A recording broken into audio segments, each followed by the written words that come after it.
excitement around now because we all know that the next goal will win it. Otto drives it in, and it's in!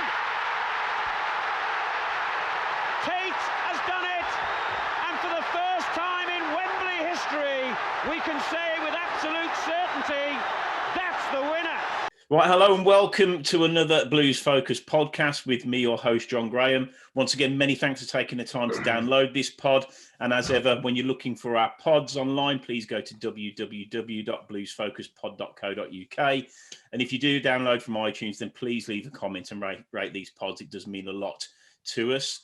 So very, very special pod today.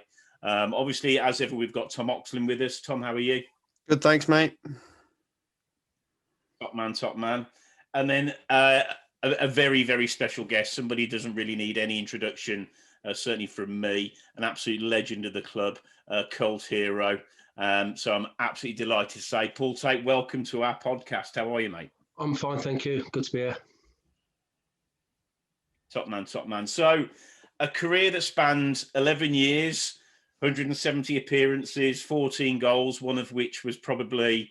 absolutely etched in the history of the club, which we'll obviously talk about a lot in more detail later on. But I think what we try and do when we meet sort of the legends of the club, it's really to get an understanding of, I guess, how you got into the game and really starting from, I guess, day dot, you know, your love for the game, were you kicking the ball around in the streets? How did it all start for you, Paul?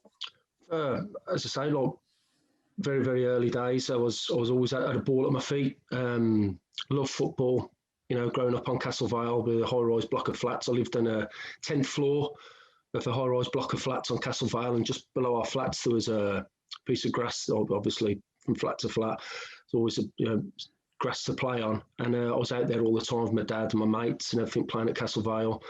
And it just grew from there, really. You know, from school, I went to school in Hay Mills after Castle Vale. And that's when I first started getting in the team, in the school team. I was 7, playing in the under-11s for Red Hill School. And it wasn't not far from St Andrews, actually. And that's when I started my love of the game. I was 6, 7 in teams. And it just grew from there, really, you know, down to Sunday football. I first started off a couple of games for a team called Dunlop Terriers.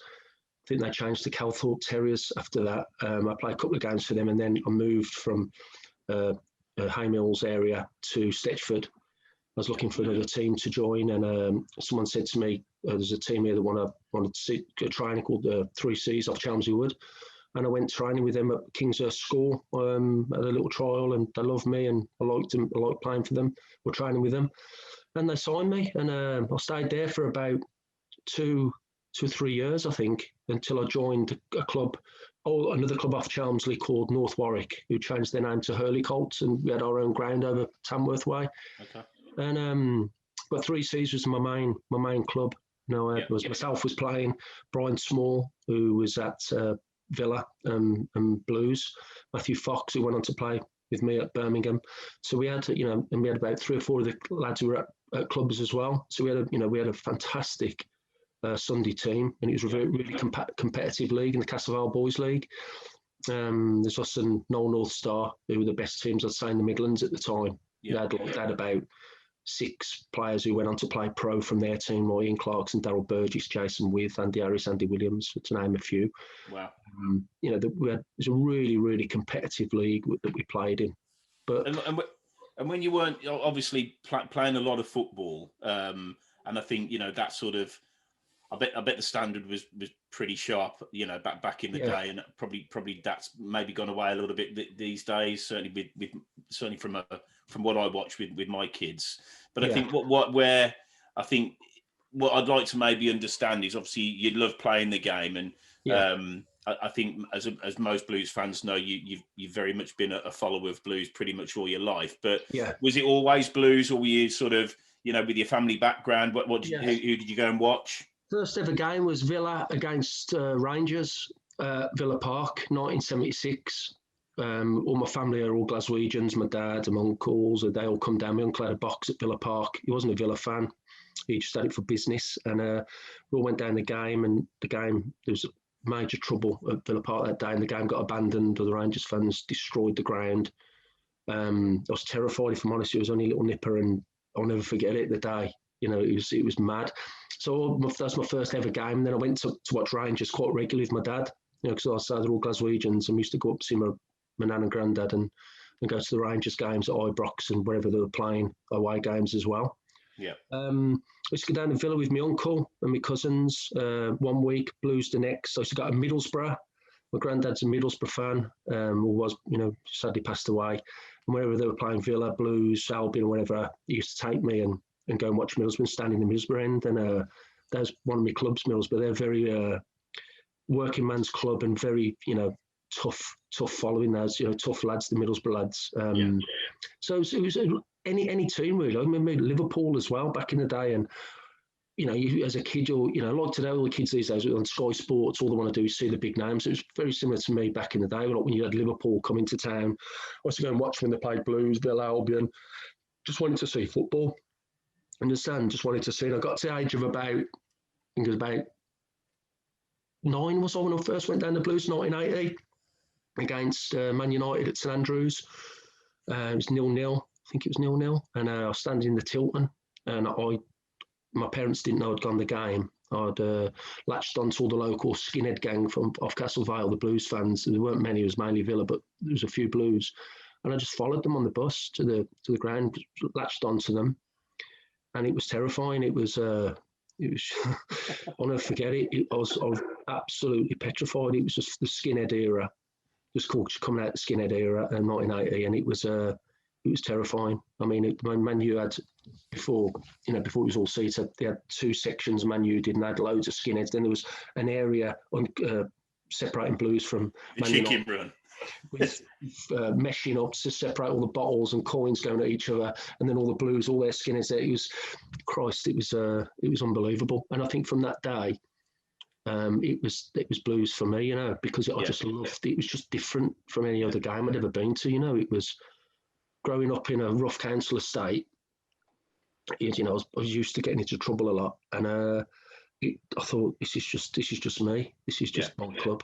This is for me. And that was it. Then I said to my dad, I said, every time Blues played, we used to go away everywhere in the 80s. And then I started going away myself to the games when I was about 12, 13 in the early 80s. When, if you can remember, in the 80s, there was no police protection really when you went to away games. It was murder. You were lucky to get to the games and get away and get home.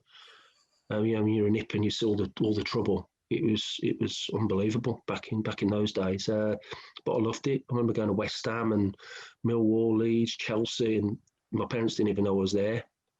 I used to jump in minibuses and things like that. And everyone used to look, who's this little nutter? And I used to just love it. I got to know everyone. Then you get to know people and from your area and all the lads, all the loons who go to the games and that. And I just fell in love with it. Yeah, so when obviously spent a lot of time following the lads and following decent sides in the early 80s, some proper footballers back in the day that I think they were very much a reflection. I think we were saying it to Tom and Tom Garrett, who works on the pod, and just names like Noel Blakes and sort of Hotchie Gemmels and your Pat Vanden Howes and all those that. They'd last 2 minutes now in the current game. It was a different game altogether. So for you and you following the game, how did you get scouted? How did it go about? Because that must have been like a dream come true for you. Yeah, I was playing for 3Cs, and obviously because we were so good, winning everything in a really competitive league. Obviously, scouts come and watch you from Villa, Blues, Albion, Wolves, Man City, Arsenal. There was loads of clubs watching. And I wanted to play for Blues, and I had Norman Bedell and Mick Murray come and see me play, come to watch me a couple of times, and approached my parents at the time and just said, like, listen, we'd like him to come training down at Blues and that. And I said, you're absolutely brilliant. I'm up for that. Villa come in as well. I went to Villa, but I didn't really get on there. I found it so aloof, and everyone there just different type of people. I couldn't work them out. It was Blues for me. And I signed schoolboy forms when I was 12, put away in a drawer because they weren't supposed to be legal till you're 14 with a contract at the end of it, with a apprenticeship at the end of it.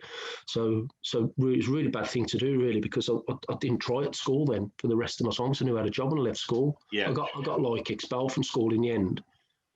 Towards the end, getting into trouble and things like that, because I knew I had a job, and when you go to the careers officer and he says, what do you want to do when you leave school? And most kids, I want to be a rock star, I want to be a footballer, and the careers officers look at them and go, yeah, right, mate, but I knew I had a contract, No, Yeah. I've got a contract. They're going, yeah, right, yeah, go on, get out the door. But I was trying to give it the big one. But it ruined my school years, really, because if I hadn't got that contract, then I would have probably tried harder at school. But and just how was obviously you were sort of lots of lads from the Vale that you knew, Blues fans, people you travelled to the games with. Yeah, you've gone from that, being involved, being in the thick of it off the park, to absolutely being in the thick of it as a 16-year-old on the park. So what was that like from your point of view, with all the lads all of a sudden saying, shit, Tait's made it? What was that like? Ticket requests, all sort. What was going on? Yeah, all that. It's really weird I left school when I was 15, and I went to Blues before my 16th birthday on July the 1st. I think they had me in, but I didn't go in for the first 6 weeks. There was a problem, but the manager at the time, I forget who it was, I think it was Keith Bradley, left the club, and a guy called Fred Davis coming out. It totally changed for me. I felt everything, the rug had been pulled from under my feet. I didn't have a clue. So I was in dispute with the club for a bit because I wanted to chat what was going on. I couldn't understand it. So for the first about 4 weeks, I didn't go into the club. I couldn't figure out what I was going to do. Well, that's what I wanted to do now, and blah, blah, blah. Just couldn't work out. And obviously you get bullied then, don't you? When you finally walk through the doors, the apprentices are waiting there to give you right grief. They're cleaning the toilets with toothbrushes, and they're, really bullying you. I got bullied so bad, and, until one day I just lost the plot a bit, and they didn't bully me again. Well, I won't go into that. I was going to say, moving on. But they didn't bully me again, put it that way. Anyway, so it was weird because you leave school and you're playing with your mates and you're going to watch the Blues in the 80s, and you're involved in certain things down at football, and next thing you know, you're in the youth team playing for Birmingham City, and it's you're cleaning the terraces, you're doing the boots. It's a 50 or 60 hour a week you're working for £28.50, slave labour. It was unbelievable. Honestly, it was murder. It was so hard. But at the end of it, you just see this carrot at the end of it where this is dangling the carrot. This is what you could have. Yeah. So everyone did it, and you tried your hardest. But I found it really difficult to stop mixing with my mates who I'd gone the games with, and not living in Stetchford, and I was at the Glebe and all around those areas around there. All my mates live around there. So I was always out with them. So I'm playing for Blues, training with Blues, and doing really well in the youth team and reserves.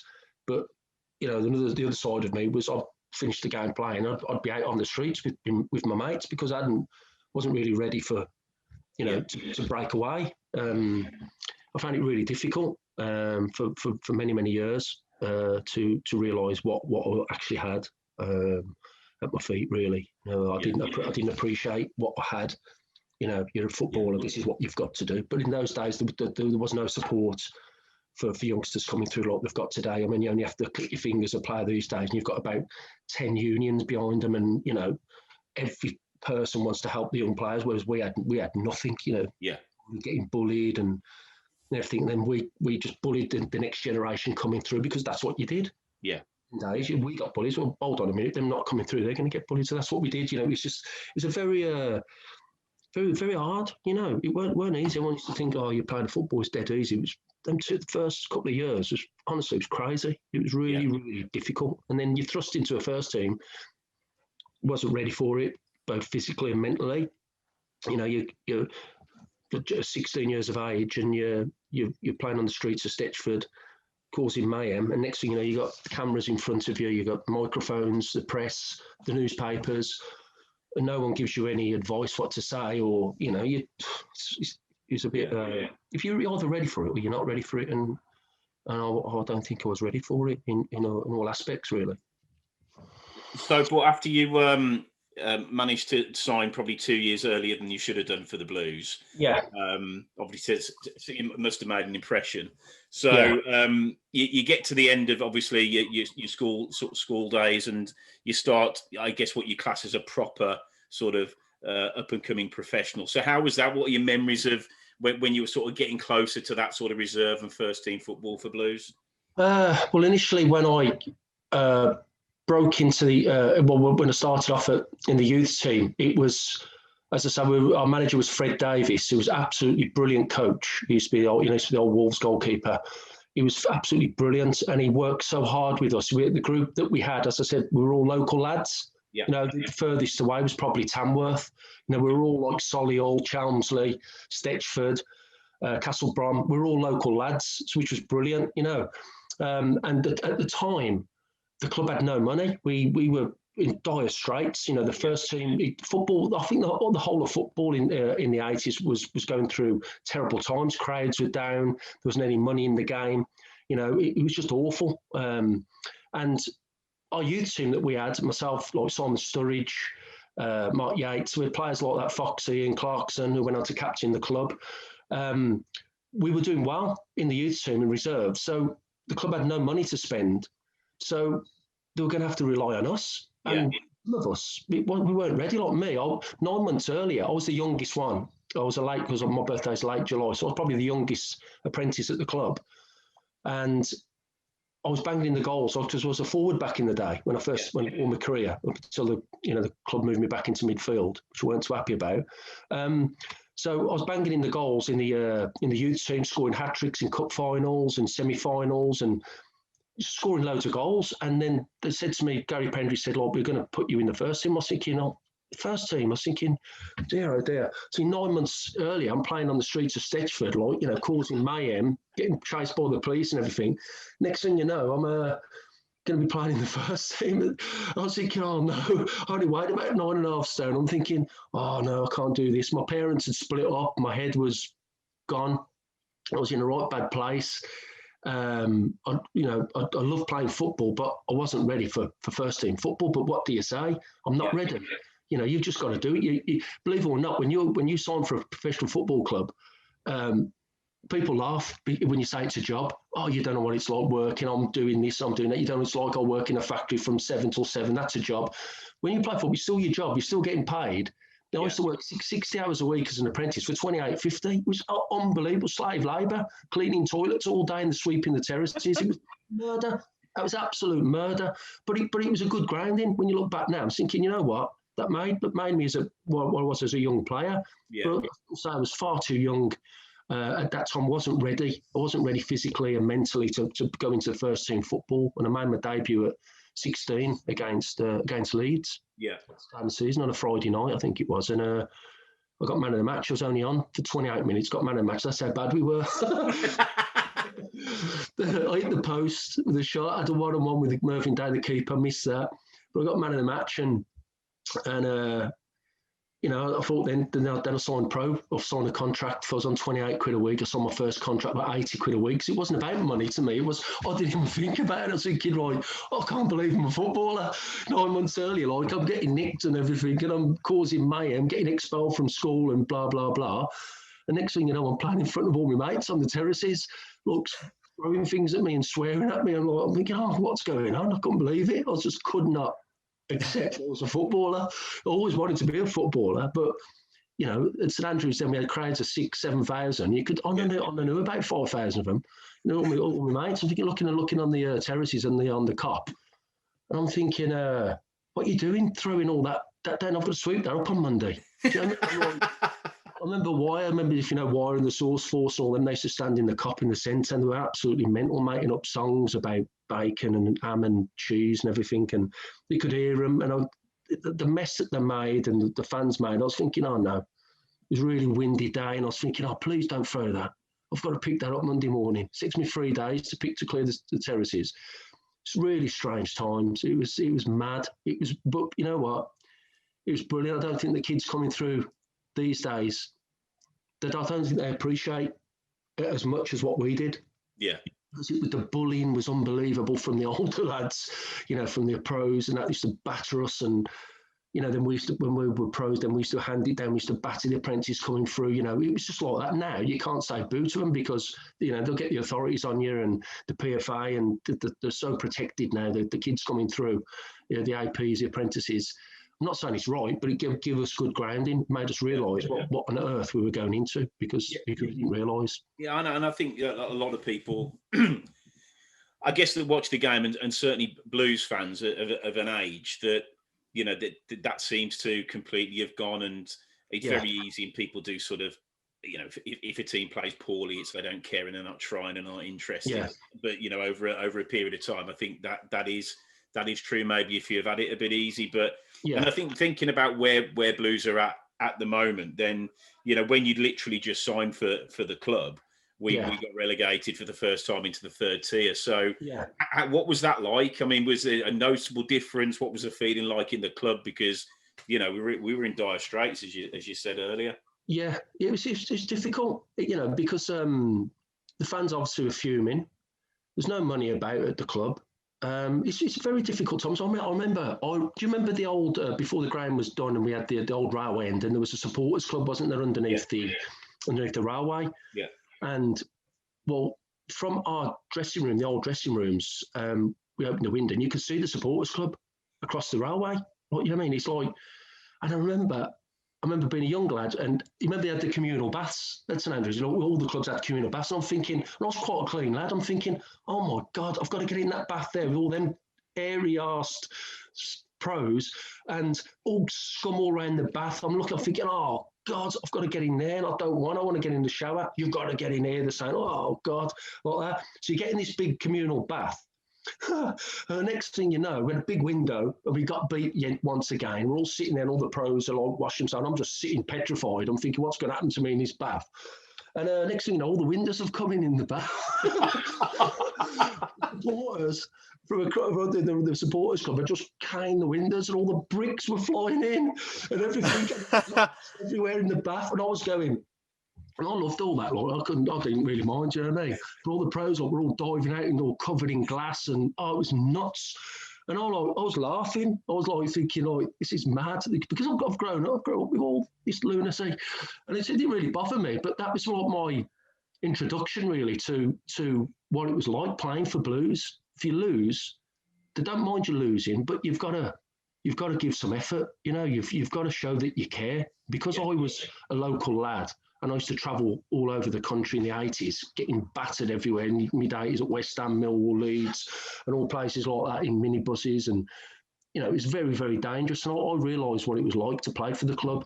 Whereas I think when you have a lot of pros coming and signing for the club back in those days who had been round the block, seeing their careers, they didn't understand what it was like to play for the club. But when all the windows started coming in, then I knew what the fans were like, and I was on their side, really, because it wasn't acceptable what was happening to our club.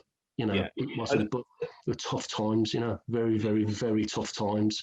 And I think there was a period, like probably when you were watching the Blues, and sort of Jim Smith, Ron Saunders sort of time. We still managed to sign good players like Frank Worthington, Archie Gamble, all those like old pros, but absolute quality. Yeah. And then I think as we went into the sort of the Gary Pendry and then sort of Dave Mackay, it was noticeable the drop off, and that was because of we had no money, and then obviously we got the Kumar brothers coming into town, which was interesting. So when you sort of got past that sort of into the third tier, how did your career progress then for those sort of few seasons when we were kicking about there?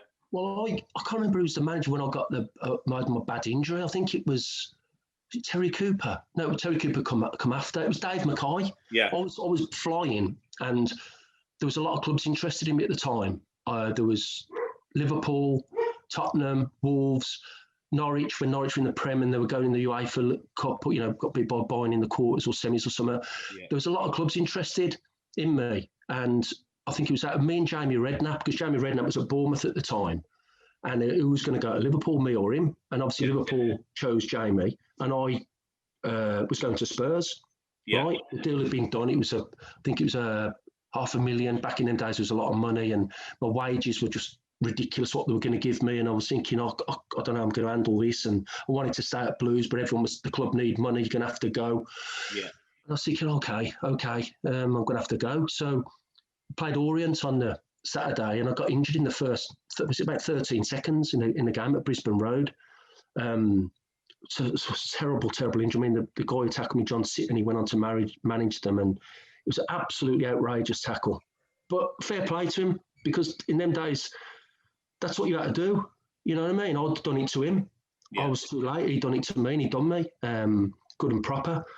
And I broke my leg, shattered all the bone in my knee, ruptured my posterior cruciate. It was a horrific injury, and I was out of the game for over a year. And it ruined my transfer to Tottenham. Two specialists said I'd never play again. And when you're being told that age, 18, 19, that you're never going to play again, and you had the whole world at your feet, really, it was unbelievable. I'm thinking, well, I remember the surgeon down in Cambridge saying to my mum and dad, can you do anything else? What do you mean? Showed us the MRI scans. He said, listen, there's that much damage in there. You'd be lucky to walk properly again. And obviously your world falls apart. And I thought, well, you know what can I do? I can work on the roofs with my dad or get nicked. Do you know, because where I grew up, everyone was involved in crime, and the two paths to follow, really, or sick at football. So the club packed me off. I think Dave McCoy got the sack, I think, and then Lou Macari come in as manager. And he didn't speak to me, just they packed me off to Lillyshaw for 3 months.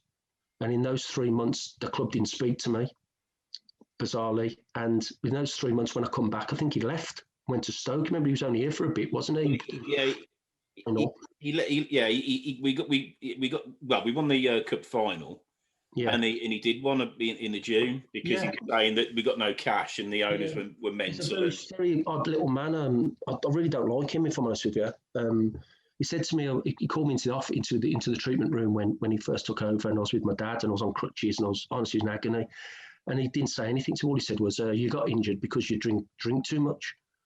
I said, what? I said, what do you mean? And he said, you drink. I said, I was the fittest at the club. No one could keep up with me running wise in training and everything. Yeah, I like to drink, but there's no one could, on that Monday morning, no one would outrun me. No way. Yeah.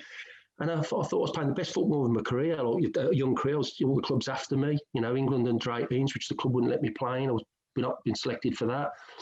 And I thought, where's he getting all this information from? Some of it was true, but a lot of it was false. And I had to stop my dad whacking him. My dad's a Rangers fan, and Lou Macari being a Celtic man didn't go down too well. And I stopped my dad steaming him in the treatment room. And so the club packed me off to Lillyshaw, come back, he'd gone, and then Terry Cooper took over, and Terry and his wife Rose, they saved my life, because I was mentally gone. I was in a right bad way. And then my first game back, it was against Bristol City at West Hills. And they said, this is the game that decides your future, your knee, because I hadn't played any games. If it holds up, we don't know if the surgeon said, we don't know if it's going to hold up. You've got to make some tackles. If it goes, your career's finished. If you survive, your career goes. And you can imagine the pressure. Wow. Absolutely. That's a lot of pressure. That's immense. So I scored. Believe it or not, we got beat 2-1, and I remember going in for the 50-50. I'm thinking, oh my God, because you don't know if your leg's just going to disintegrate like you did before. Yeah. So I went into this tackle, and I went, oh, well, I'm just going to go and launch, because I wasn't a very good tackler. I was a bit naughty, really. I was just, having got injured, I thought this ain't going to happen to me again. So I just thought, just protect yourself from now on, and just if the ball's there, go for the ball, but go for the man as well. Yeah. I went in for a crunching tackle, and it stood up. And I was thinking, oh my God, I was like, I'm okay. And I went in for another one. I could hear everyone on the side going, oh, like that, is he all right? Is he okay? So from that day then, I just got fit, and my confidence started coming back. And Terry Cooper took me under his wing with his wife. He knew my background. It was a very troubled background. And he said, look, we're going to give you a contract. I love you and all that, and we're going to, on the proviso that you move from Stetchford, because I was getting in trouble all the time. You're going to move to the side of Solihull, to Dorwich. I ain't got a clue where it was. And his son Mark Cooper and Paul Marden had just bought houses in Hillfield in Solihull, and they took me over, showed me the area. I went, oh my God, see, I can't live round here. I won't settle in round here. And the club made me buy a house in Dorwich, and I've been there 4 days and I got nicked. So it didn't work out. They took me away from Stedford because I was getting in trouble because, as I say, I couldn't understand I was a footballer. I was, getting in people who I used to mix with, or I still do really, but I was just getting in trouble all the time. I couldn't help it. I couldn't stop. I couldn't give up my mates. Understand? I was a footballer playing for the team I wanted to play for and I loved, but I couldn't give up my mates as well, all Blues lads and that. So it was, I was in the middle all the time, foot over there playing football, but after the games, I was, getting involved in things and that. And Terry just said, "Listen, Paul, you're throwing your career away. I'm moving you." And I moved, and as I say, in 4 days, I got arrested, and I got jail time, but I got a suspended sentence, fortunately, because Terry, if it wasn't for Terry in court pleading with them really to, stop me getting sent down, I would have, my career would have been over. So I really thank Terry for that. And when that happened, when I didn't actually go to jail in the end, I just got a suspended sentence for a bit. I tried to change a little bit, but I really struggled. If I'm honest with you, I really struggled all through my career. Really mentally. Thinking back to those times, Paul, because me and my mates were sort of on the cop more often than not. Yeah. And most weeks there'd be some story, and you didn't know whether it was it was true or not, and things that have gone off in town and down in Digbeth, and it was sort of. But obviously that's. That's when I said at the beginning, very much a cult hero of the Blues, and it's. I think that you look at someone again like Rob Hopkins, who was cut from the same clubs. I don't think are like that, and I don't think a lot of the fans sort of get it, but I think as Blues fans we do, and like you said earlier, as long as people put a shift in and they do care, and if they launch into the odd challenge, then so be it. And but unfortunately we don't tend to see that these days. But talking about Terry Cooper when he came in, I mean, I think back in the day it was a bit of an underwhelming appointment. I think, if I'm being honest, from a fan's point of view. Yeah. In fairness to him, he did the job straight away. Yeah, honestly, he was the way he wanted the game to be played. He wanted everything on the floor, quick passing. He did try and have a go. He tried in difficult circumstances. He got the players to be, the camaraderie was good between the players. He was a brilliant manager, because all the managers, I think, back in all the clubs where I've played at, how did a manager get the best out of me? Because I was, there's no denying it. I admit it. I was living the life I shouldn't live it. I wasn't a footballer. I was off me nut. I was doing ridiculous things. But Terry got through to me, as did Baz, by getting onto my level where I'd come from, because I'd had a bit of a balmy upbringing, and all I was looking for was a belonging. Do you understand? Someone put their arm around me and listen. That's what I wanted, and he did that. And I think I did okay for him, and like I did with Baz as well. Some players need to kick up the backside. I need an arm around me and a kick up the backside. But to me, it weren't about money. Look back now, and I used to see players driving in BMWs and Mercedes, and I was thinking, I'm better than him. I'm sure I'm better than him. How can they be affording all that? And it weren't about money to me. I was driving around in a Rover 214 SI, right? White one. I've got to get the SI in there, with a hole in the roof where some bird attacked me with a hammer and some bad bird attacked me with a hammer and put a big hole in the roof. I just used to drive it. I never had any second gear or anything. I don't know. I think I got a dodgy MOTs over past. Money wasn't about it to me. I just wanted to play for Blues. I wanted to be with the fans, which I did. I was with the fans always, and it wasn't about dough. And then when you're getting on later in your career, you think, what am I going to do when I finish? I ain't got no money. You know what I mean? When everyone else had been squirreling dough all the time from the club. I remember one player got 50 grand to leave. I won't mention his name. And also, he told me, he said, I'm going, they've given me 50 grand to leave. I said, 50 grand? I was like, oh my God. I was like on next on 80 quid a week. So I was thinking, well, what's going on? I was like, where's all this money coming from? I think the club had me at it, really, because they knew that I loved the club and I just wanted to play. Yeah. I literally would sign anything. Yeah. If they thought, like, whatever, 200 quid a week in front of me. Oh, yeah, that's sound. Yeah, thanks very much. And it was like that. I didn't even think about the money aspect of it, you know. When obviously Terry Cooper got sacked, and I mean, for me, even the I guess what you call the successful times in the Prem, the highlight for me was Barry Fry. Yeah. To me, it was just absolute. If I could describe Blues as an era, that's it, because it was absolute chaos, wasn't it? It was brilliant. You know, I can understand why fans, you know, on the forums, I think slagging him off and slagging Brady and Gold off. And do you know what? We were more in the news than Man United back in them days. Yeah, we were all on a par. It was mad. They come through the doors, little fat geezer, Baz, Dave Howell's black geezer, Ed seemed like his henchman, like that. It was like straight from Only Fools and Horses. It was just nuts, absolutely crackers. And all these players started coming in, like wrong-uns, like nuts. But to me, I loved it, you see, because I think it was just like, it was like Heidi High. You know, like, it's mad. I can't describe the atmosphere between the fans, the camaraderie, the rapport between the fans and the players. Yeah. You know, it was unbelievable. And it hasn't been replicated to this day, you know, because Blues the players need to know how much it means to the fans. If you do all right for them, they're the best fans to play for. If you do wrong, you don't want to get on the wrong side of them. No.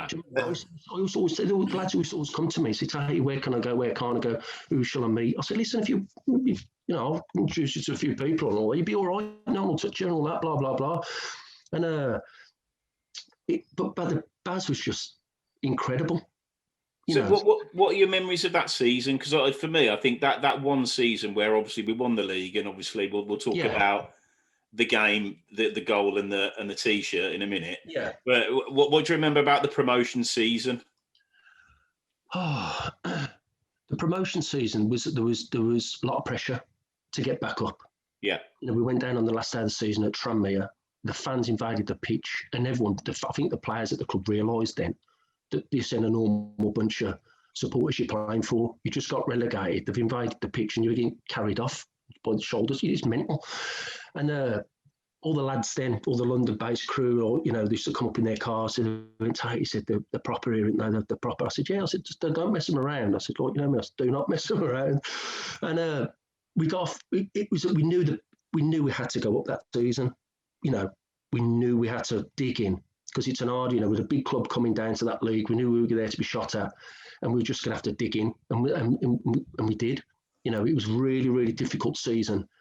A lot of ups and downs, a lot of changes with players, like with Baz bringing in players, and I think we had 49 players or something. Yeah, Baz was off his rocker. Like, I can't describe what it was like. But the one thing I will say about him is management skills. There's no tactics at all. No tactics. I can't remember any tactics in any. I remember him doing his team talk. It's how mad he was. We'd sitting there, and he'd go into the toilet, and we're all sitting there, been out for a warm up, and we'd come back, we're all sitting there doing our socks and giving a quick drink, blah, blah, come on, lads, let's come on. And then the door would open, and he'd be standing there with no clothes on, wearing a pair of loafers, like shoes on his feet, brushing his teeth, start bollock naked, right? Right, lads, you're all shit, he'd say. That's what he'd say, you're all shit, and you're shit.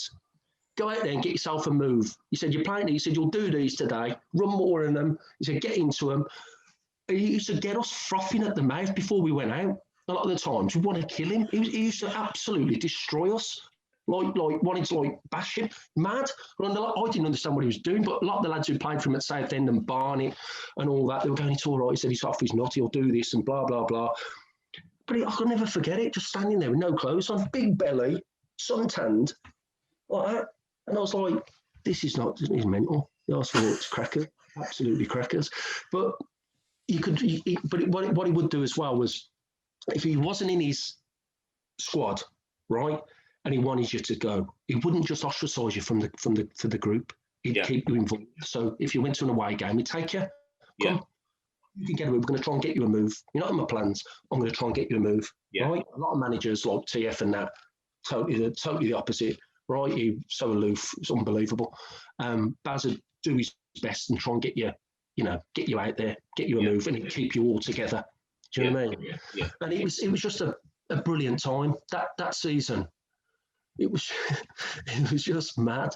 I can't describe it. It weren't like a professional football club.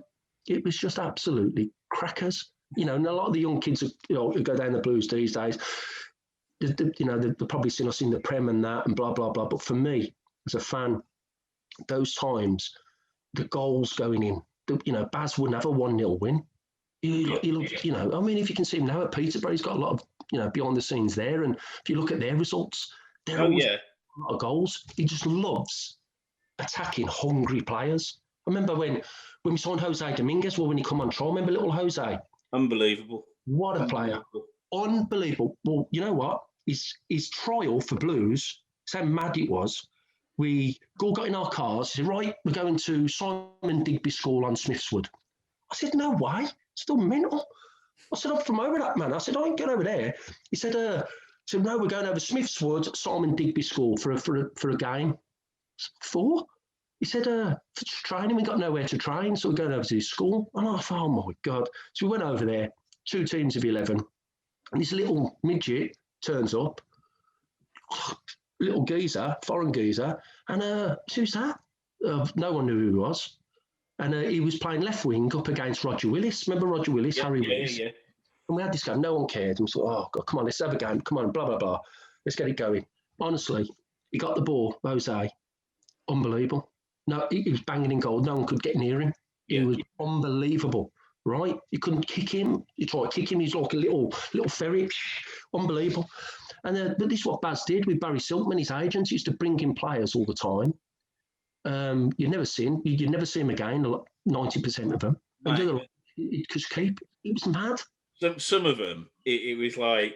Do you remember Kevin Moran?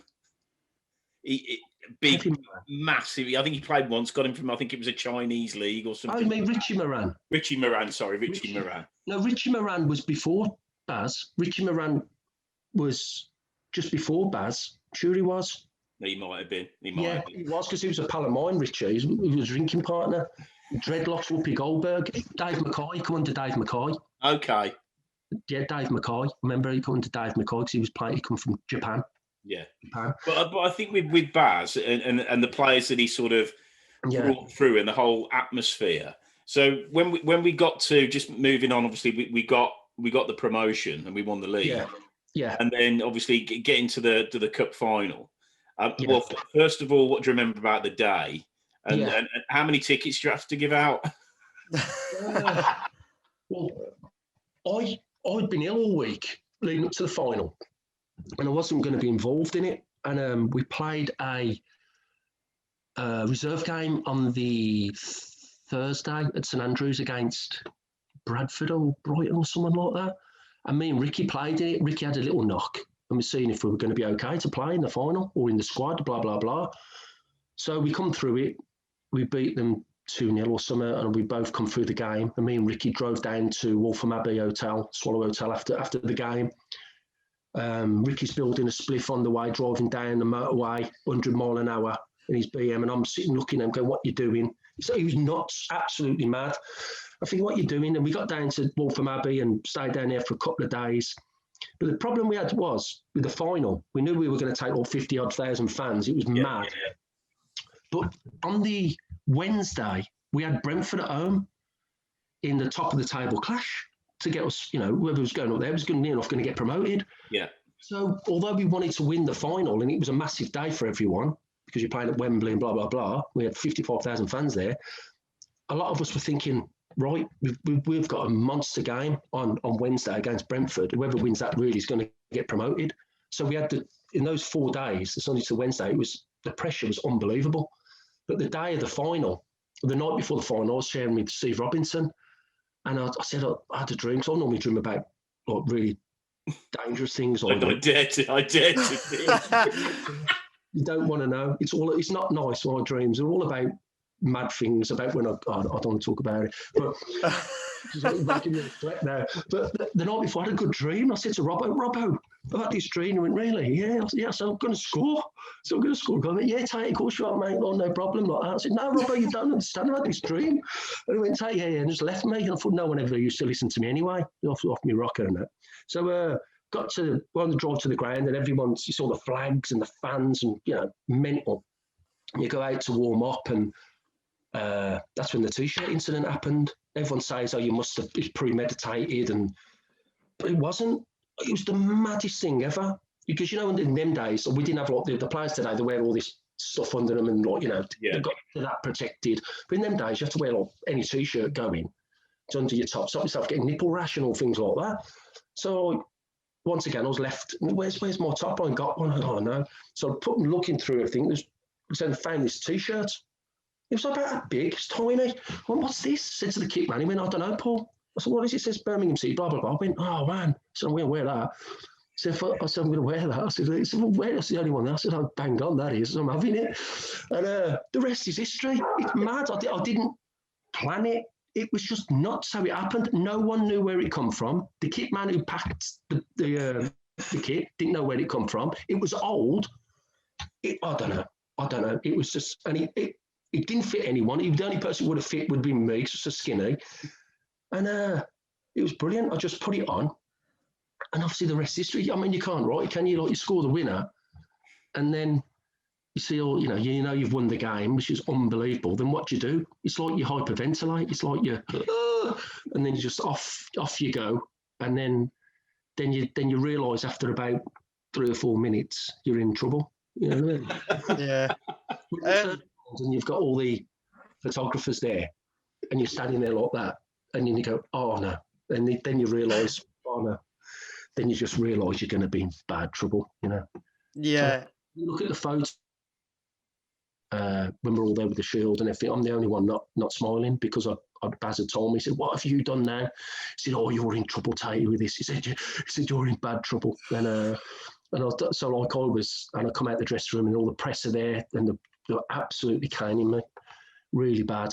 This guy from the Daily Mirror especially was honestly non-stop on me, and in the end the security had to get him away from me, because I was nuts. And then there's Sullivan and Gold, and that said they want to see me straight away, and I was like, oh God, I thought they were just going to sack me then, if I'm honest with you, because I was always in trouble, and I think I'd overstepped the mark then, but they were brilliant with me, they were really good. Oh, there we are. They were really good. That's all right then. I suppose obviously every football fan, when they're young, you grow up dreaming of scoring a Wembley winner. Like, what was that feeling like the moment you scored it? What was the atmosphere like around you? How did that feel? It's I can't describe it. It's when the ball came across and when I headed it, I just knew it was in straight away. I thought the pace, I just knew it was in. So when the ball actually hits the net, it's like the whole of the ground is definitely quiet. It's like like that. And when the ball is, and then all of a sudden, it's like a unbelievable, like roar, as you can imagine. It's like mad. Really, I should have just lay on the floor and just let everyone jump on me. Then I would have had all this trouble over all these years. But I just lost it. I just run over, and I knew where I run behind the goals, and I run down the side. I knew where all my mates were behind the dugout, because I'd sorted out loads of tickets and all the loons. And I can't describe it. It was just incredible. Would you change it? What, the day and what I did? Well, no, just that incident. Would you change that? No. Good answer. Listen, I've got a lot of trouble over the years from Villa fans wanting to bash me and all that, and attack me and all that. Even 25, 26 years on this April, and I mean they're still caning the life out of me. And I wouldn't change it, because it was one of those things that made everyone happy for that day, Yeah.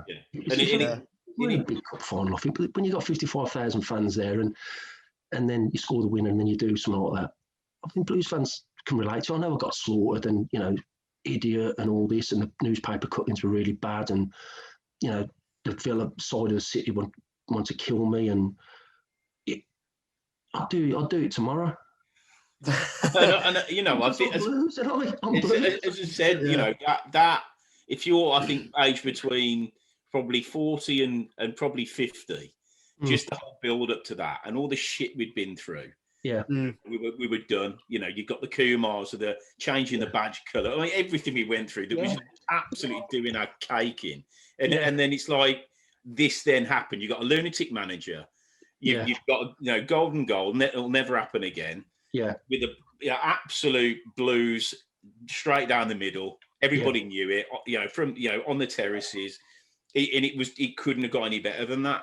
But then obviously after that, I think it was sort of, I think it had to get probably a bit more serious. Obviously, we then got back into now the championship, and I think we're probably coming to. I think you probably had 2 or 3 more seasons at Blues. So, what do you remember towards the latter time? Obviously, when Baz had got the can and Trev came in.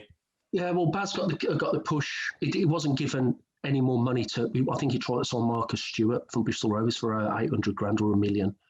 And he wanted to sign players to take us to the next level. Yeah. Right? But I think Gold, Sullivan, Brady, I think they had it in their heads exactly what they were going to do. The Baz to get us out of that league, and then make us a bit more professional, i.e., bring more investment into the club, sponsorships, and that. And I think by bringing TF back, he's a legend at the Blues.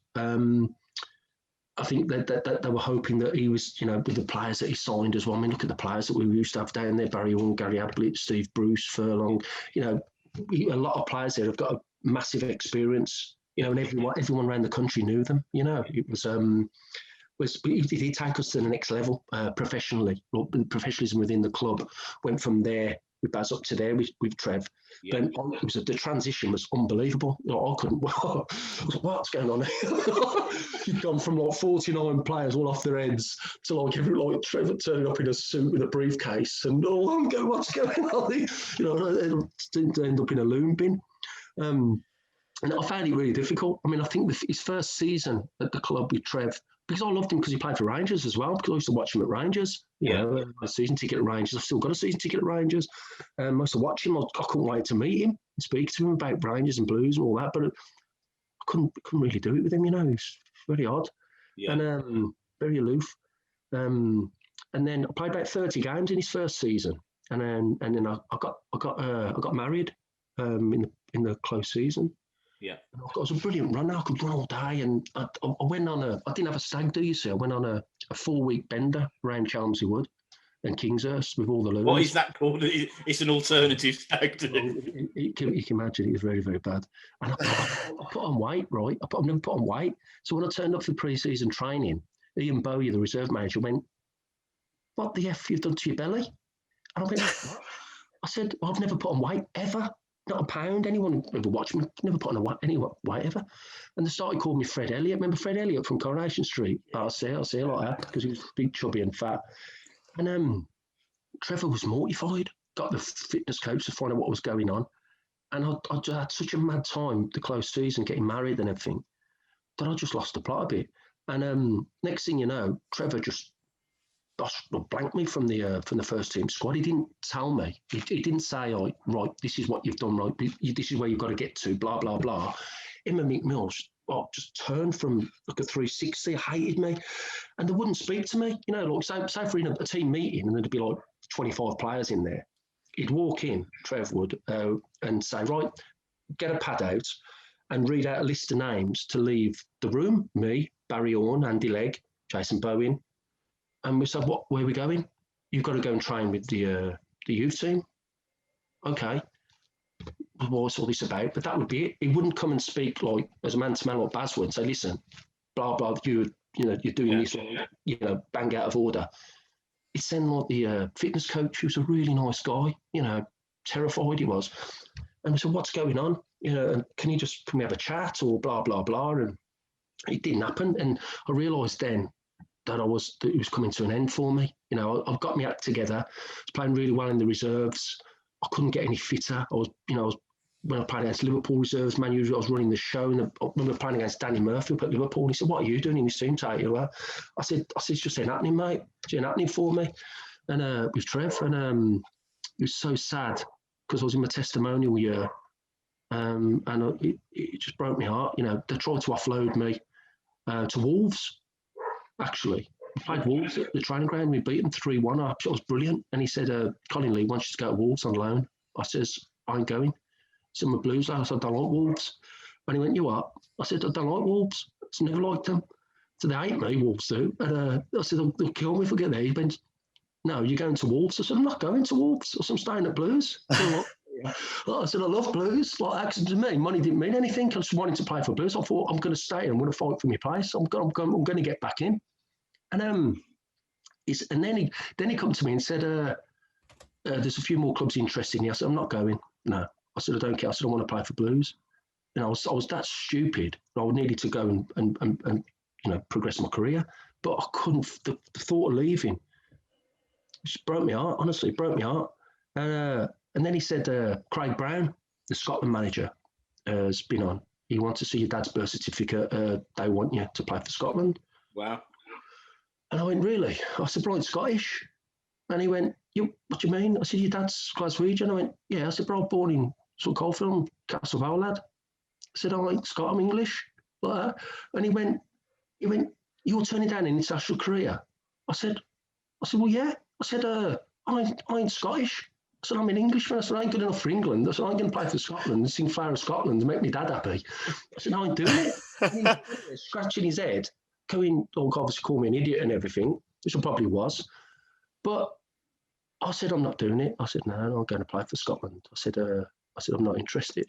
And I think that was the final nail in the coffin for me. He just couldn't work out where I was coming from. And I said, listen, I said, I'd rather, I can remember it to this day, I said, I'd rather a young lad from Motherwell or Falkirk who is their dream to play for Scotland, to play in that team in front of me. Remember at the time in Ireland, I had all these players playing for me.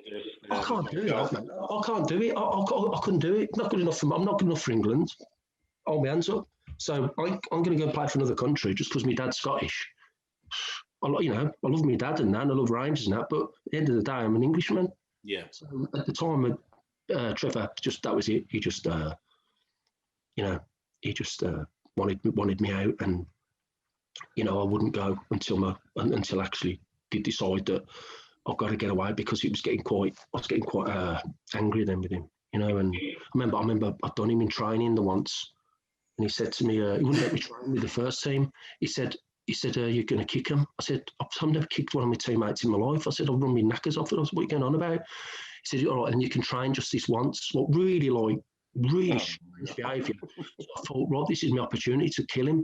So I couldn't get near him because he was that good. He was brilliant. Trevor Francis, honestly, he was a brilliant footballer. He was unbelievable. Even when he was old, he was brilliant. I couldn't get anywhere near him until someone fired a ball over to him. It was in the air. And I've just run. I've run as fast as I could. I've jumped in the air and I've kneed him straight in his back off the floor. And I've hit him. And all the players have just gone and turned away. And he's on the floor. He couldn't breathe. And I thought I broke his ribs. And I just left him. That was it then. He wouldn't let me play ever again. And I just left him on the floor. And I think a lot of pent-up frustration that I've had how he was treating me for that the 9 months or something, rather than just be up front with me. Yeah. That's what I wanted. To tell me, listen, this is where you're seeing happening for you, but he would never do it. And I'll speak to him now, Trev, whenever I'm in his company. I'll have a chat with him and that. But there's ways of dealing with people. Yeah. Unfortunately, I think it's, whether it's football or in any walk of life, the toughest way to deal with something is to actually have the balls to man and have it out. That's what Baz did. Baz just said, listen, this is what it is. You ain't for me. I'll get you a move. Whereas Trev didn't do that. He was very strange, very odd. He did it at all the clubs he's been at. He did it. I'll tell you one quick story. He invited me out with all the players on a Friday night to an Italian restaurant in Harborne. And I'd been out on it all day in Digbeth, promoting my testimonial dinner, because the club wouldn't do it, believe it or not. That's good of you, down Digbeth. Yeah, so every pub I went in, I'd left a flyer there and had half a beer, right? So you imagine what I was like from 11 o'clock till 7 o'clock, right? So my wife was 8 months pregnant at the time, and we met at this restaurant, and I was absolutely cabbaged, and Dev's was my best pal at the club. He was cabbaged as well, and we're on the tables and all that, and it's all very posh. And next thing you know, I'm at a table with Bruce and his wife, Gary Ablett and his wife, and it's all very nice, very posh. And the next thing you know, all the lights have dimmed. And they start singing "Happy Birthday to You," and I'm looking. And next thing you know, the chef's come out with a big cake for Gary Ablett. I didn't know it was his birthday, in a villa top. He's wearing a villa top, like to wind everyone up. So he's come past me and he said something, and I've just gone for him, gone for the chef. And I've chased him back into the kitchens, right? And I was going, "Hey, no. I was drunk, and I was just in this villa top, and I thought, and he's done it to wind me up. So I've gone after him into the kitchens, and I've gone, "Oh no!" And Trevor was like this, "Oh no, like what's going on?" And then Devs is on the table singing Celtic songs. I'm on the table singing Rangers songs. Oh, no. It was mental. It was like, oh god, it's nuts. And all the players, I mean, what? Trevor's wife slapped me. Helen, God, she rest in peace. She's a lovely lady. She gave me a dig, and then they were all going to Liberties after nightclub. Well, I had a live band I did off Broad Street at the time. And Trevor, I'll never forget it. He said, "We're all going to Liberties now, but you can't come." He said to me. I said, "I don't want to go anyway." And he's pulled out this letter from his pocket, and I forget it. And he said, "Look, you've got a live band off Broad Street from these guys used to own it with Villa fans. Well, most of all the places we used to go, Liberties, Bakers, with Villa fans, Mark and Keith, and they produced a letter saying that everyone's welcome except for me." And I said, I don't care anyway. So Dev says, "If he ain't going, I'm not going." I said, "Devs, just go and have a good time." So Devs had scored, I think, 19 goals that season. Yeah. Had a brilliant season. So Devs, bless his heart, he went to Liberties and he stripped off naked on the dance floor and just lay on the dance floor, no clobber on, right? Like, you can imagine what training protest at me not being there. And imagine Trev, oh God, he was like, "Don, what's going on? Arvo, what's going on? Get him." Next, Devs has been carted out the Liberties, like no clothes on by the doorman. And that was the last time we played. He was never played for Blues again. And remember, and all the fans turned on Dev saying, "Oh, he don't want to leave for money and all this." Yeah. He's doing money. It was that night. That was that night. It was a final nail in the coffin for him as well. Do you know what I mean? And that's Bruce, who's our pal, drinking partner. He said, "Don't worry, lads." He said, "When I get a job," he said, "I'm taking the pair of you." And we were like, that was our drinking buddy. And I was thinking, well, he didn't take me, did he, to Sheffield United? But he took Devs. Yeah, he said I was too bad. So obviously, yeah, just from a playing side, you played obviously quite a lot for Oxford. I mean, probably obviously not the same, but you were playing. How was that for you? What was that experience like? I just couldn't wait to get back playing. Really small club, lovely fans, lovely close-knit club. Got on well with the fans down there. We got relegated on the last day of the season. I joined them in the bottom half of the table, bottom three, and we got relegated on the last day of the season. And then the squad broke up. Dean Windass, Phil Crooks, all the decent, really good players that we had all went to pastures new. And then you come back for the next season, you look at the squad, and it's like going back to Blues back in the 80s, thinking, these all kids. Yeah. Good kids, really good kids. Dean Whitehead went to play Premier League and Sunderland and that. Sam Ricketts, Welsh international. They were good, but you knew we were going to struggle. Just knew it. And obviously the lack of investment, lack of money in the club, and we started to drop, and it was hard. It was really, really hard. But I still got a real big soft spot for Oxford. I didn't do well there in 2 years, or 3.5 years, but I still got a lot of time for them. I remember we played Blues in a pre-season friendly at the Manor, and we run out, and then read your name out, number 8 pulled out. The Oxford fans booed me, and the Blues fans cheered me. The Blues fans with the away team, and I was there with the Blues fans going, "Good lads." I was like, went up to them, and the Oxford fans were fuming, but I thought, I'd kill me to play against Blues. Blues won 3-0, and I was mad. It was mad. I was awful playing against Blues, even the season friendly. It killed me. There was a guy, what's his name now? Big black guy used to play for Blues up top, and he went to Oxford. And I went to Kev Francis. Yeah, that's it. Yeah. And it was the last game at the Manor, and it was absolute chaos. It was Blues at the pylons. It was just mental. Yeah. And obviously, as soon as he got anywhere near the Blues fans, everybody's up and everyone's singing his name, and he's playing for Oxford. Yeah, he's a bit of a ledge, Kev. I'm still in touch with him now. He's a police officer now in Canada, in Calgary, and he was a legend at Oxford when I joined them. And you run out for a warm up, and all the fans behind the goal are doing all this sort of action. I'm thinking, what's they're doing that too? And it's Big Kev's action, and Big Kev's doing this, and the whole of the end's doing this. I'm thinking, oh my God. Big Kev was a legend there. You know, he was so difficult to play against. You know, play with really, because no one knew where the ball was going to go. No, only him.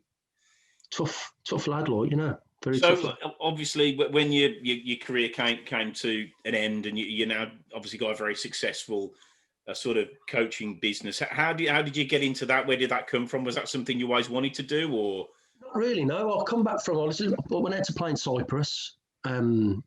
Only lasted 4 months there till I realised it was all mafia controlled, and I was thinking I'd end up with a bullet in my head. And I ended up living there for a couple of years because my wife's English Cypriot, like, so I stayed there for a couple of years and I loved it. Then you realise that you can only drink so much, and I'd have been dead if I stayed there any longer. So I thought I'd come back and try and rebuild, and did loads of different jobs, postman, labouring, loads of different jobs.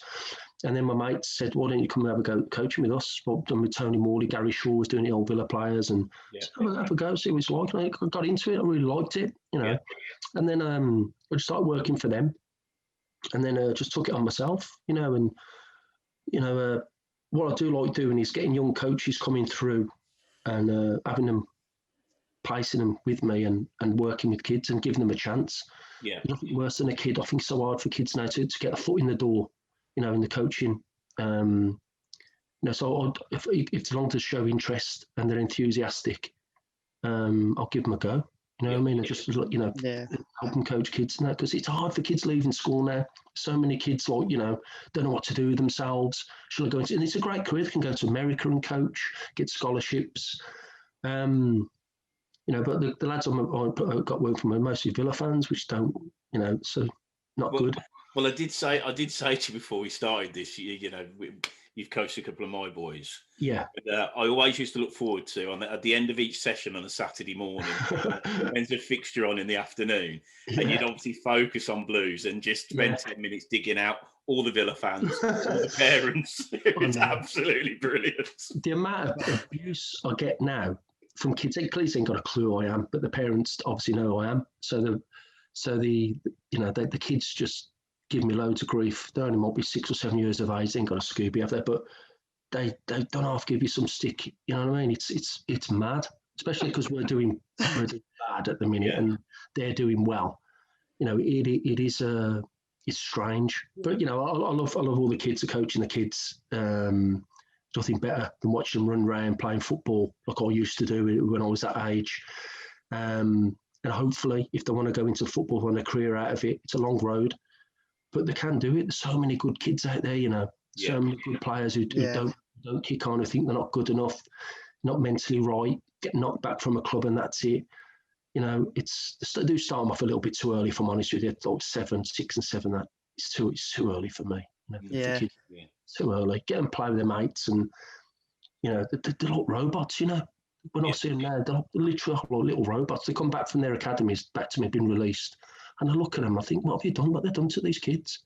You know, what they're like. I know. But I think you obviously you make the comment that obviously we're not doing so well and Villa are, which I think is probably a decent sort of final segue to what. Just maybe a quick thought on this season and you know the manager and what's happening and what your view is at the moment. Oh dear. Well, I'm like all fans. We start off the season, don't we, with optimism and you know, new manager coming in, proven track record, getting clubs out the league. Knew we were going to be hard to beat, and I think for the first month or so, you know, we looked that way. We looked like, you know, horrible to play against, but then you realise we're not actually scoring. Yeah, now, this can only go on for so long. If you're not scoring, there's more pressure on the defence. You know, so I was looking. I watched every game. I ain't missed a game. And when I watch a game, I've got my Anadin extras there, and I've got my omeprazole there. My Anadin for my headache, and omeprazole for my stomach. Because I'm like, you know, I never slag off the players, believe it or not. You know, when I'm watching the games, I don't slag them off. But I'm getting to a point now. where I'm getting very irate with it all. You know what I mean? I can't. Yeah. I'm trying to look for a pattern of play.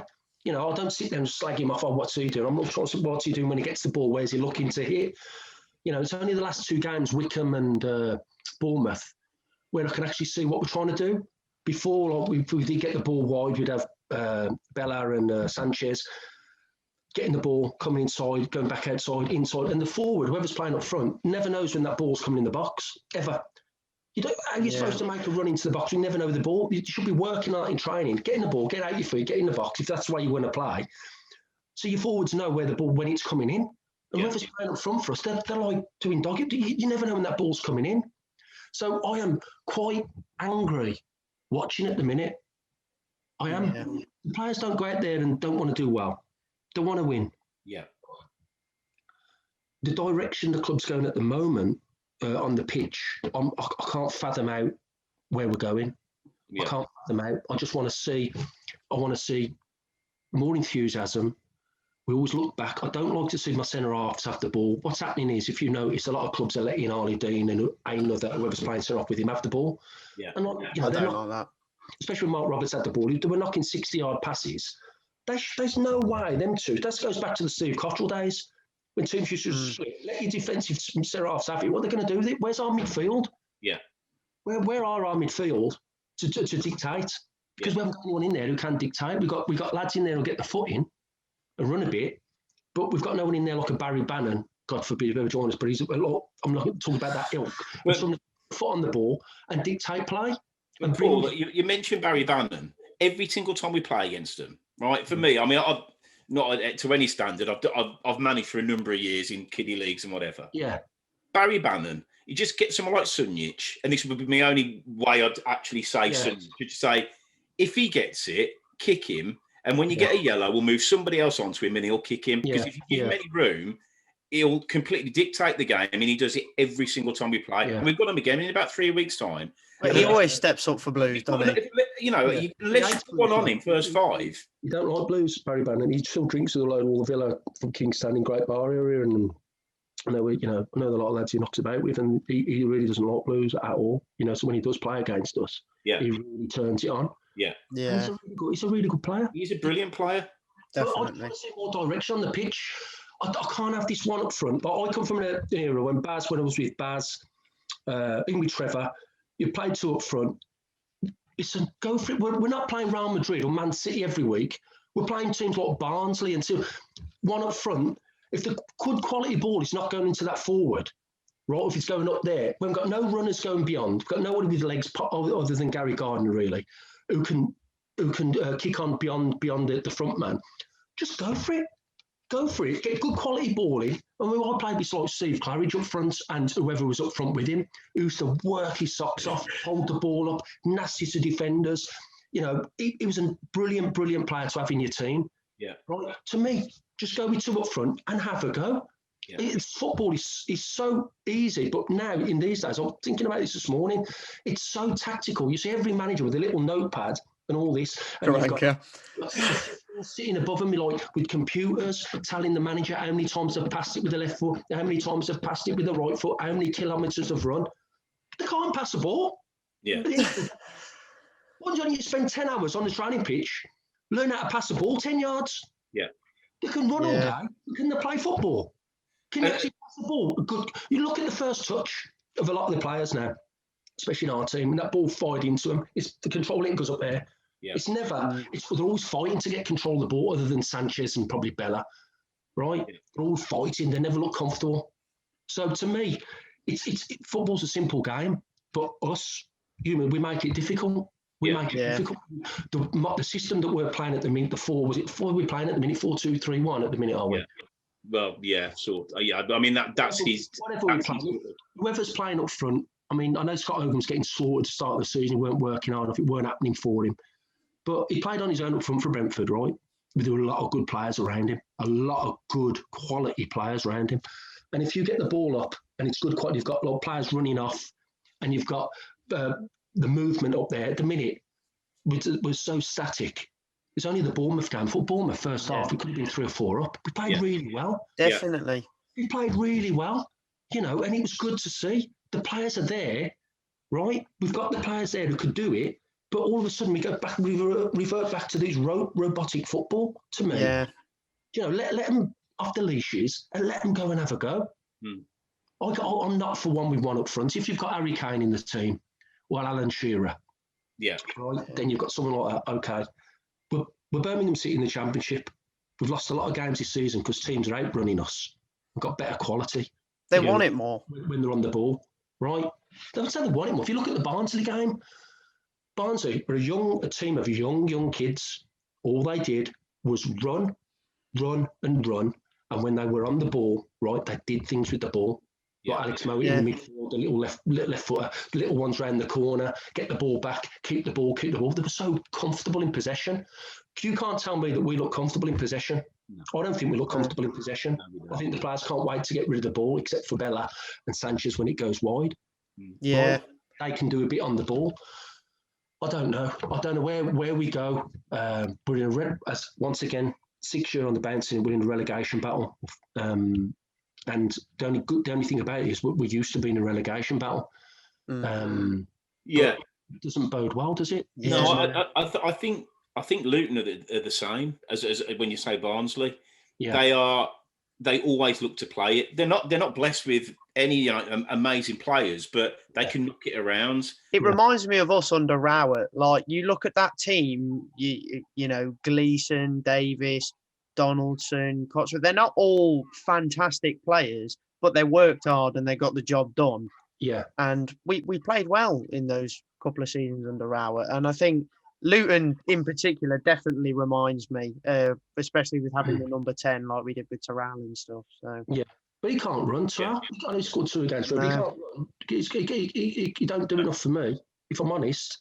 If you're in that position, like a Lee Bowyer who can run all day and get up and down the pitch, or get your foot in, be nasty, all it is it's confidence. A lot of it's confidence. Yeah. When your team are doing all right, everyone wants the ball. You want to be on the ball. When teams aren't doing well, when you're down at that bottom, you watch them. Not everyone wants the ball all the time. It's so easy not to make a 5-yard angle. It's all right, you can run 10 yards that way, but to receive the ball under pressure 5 yards, when you're down at the bottom, the other players, they're only human beings, they go into a shell. They'd rather you knock it long because they don't want to lose the ball in that midfield. Do you understand? Yeah. They don't want to lose it. And where we're at the minute, it is quite mind-numbing to watch it. Yeah, definitely. Listen, I'll go out every day. I'm walking my dogs, and I'm speaking to Blues fans, Villa fans, Albion fans. Say, did you watch us the other day? Yeah. And what do you think? But they're all saying the same. It's monotonous. There's no movement. It's hard. It's a hard watch. It's a hard, really hard watch. And I think that there've been players that have come in and shown a couple of signs. I mean, I quite like McGree when he came in because he was so simple. It's just so simple, just 5-yard passes, give and goes, just trying to do something to just keep the possession, but build play and be positive. And then he gets bombed out. Hilalovic, I'm desperate for him to be fit, just so he can come in, like you said. If he can just come and not even do more of a Grealish role and just say, right, you haven't got a position. Just when Harley Dean's got the ball, just take it off him for Christ's sake and just pick it up and build the play. But for me, very worrying times. And I think just to maybe lastly from me quickly as well, one more question would be, obviously you're a Blues legend amongst fans, virtually everyone knows you. I suppose, would you ever go back and do anything differently, or are you happy with the way everything turned out?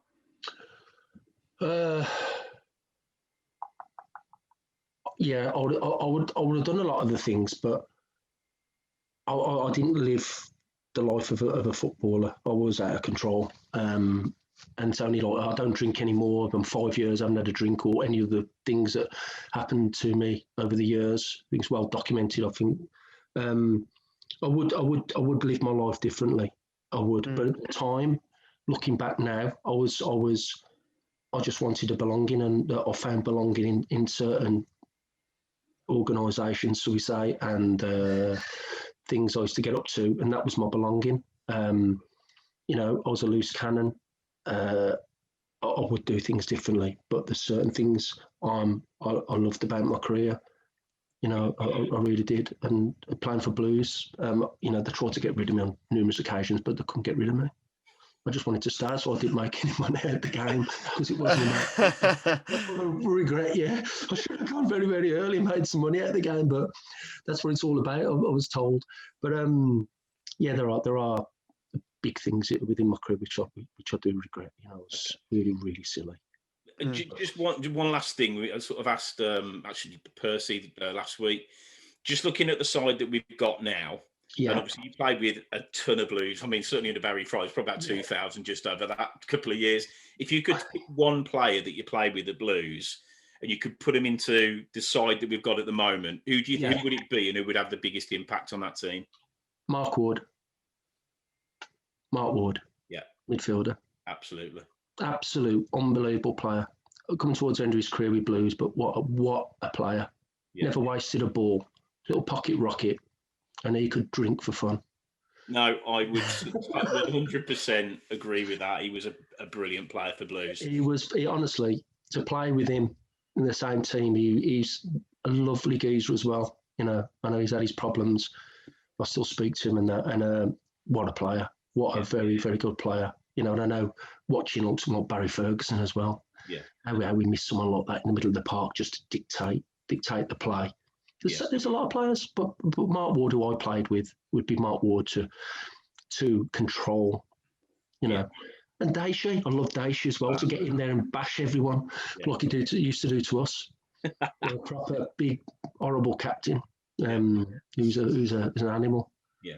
Well, Paul, that has been absolutely... That was brilliant, yeah. Absolutely fantastic. And I know that lots of Blues fans that I think there's a generation that have probably heard quite a few things, a bit of myth and legend about Paul Tait, and then it's all lies, and a lot that were there for the ride. And personally, you without that injury, we probably wouldn't have kept hold of you, to be honest, mate. And then after that, forged a great career. So, from Blues fans of my generation, thank you for everything you did for the club. And really appreciate your time today, and no problem, mate. Enjoy your commentary as well. So keep the good work up, mate. And I've stopped doing the commentary anyway. Okay. I can't do it. I can't keep me trap shut. I just wanted to swear all the time. Mate, to be honest, I wouldn't have all right, Percy. They're not Blues fans. They're not Blues fans. I'll get so irate. And I like to speak my mind, and I don't think you can. When you I would. Well, I think there's a Darren Purse said the same. Really, like, he couldn't really speak what he wanted to say. You can't say what you want to say. No, it's not for me. If I'm honest with you, I'm a fan, and when you watch the game, and then you've got to talk about it, you just want to cry. Well, the invitation is always there to come and join us when we do a review of the game. So I might hold you to that, mate. Yeah, that's not a problem at all. I just hope to God we stay up this season and we can kick on, because I'm worried about the next generation of Blues fans, the little ones coming through, whose dads have just had enough. You know, around by me where I live, you know, the little kids and that you don't see them wearing Blues tops now. The dads are Blues fans because the dads have just had enough. They've lost all interest, and it's worrying. Yeah. It's worrying to me. I just want us back up there, man, big time. Yeah. Right, mate. Yeah. Thank you so much. We'll leave it there. Cheers, Paul. So, everybody, that was just, you know, I would say that I don't think we'll probably do a better interview on this channel ever again. We've set a high bar.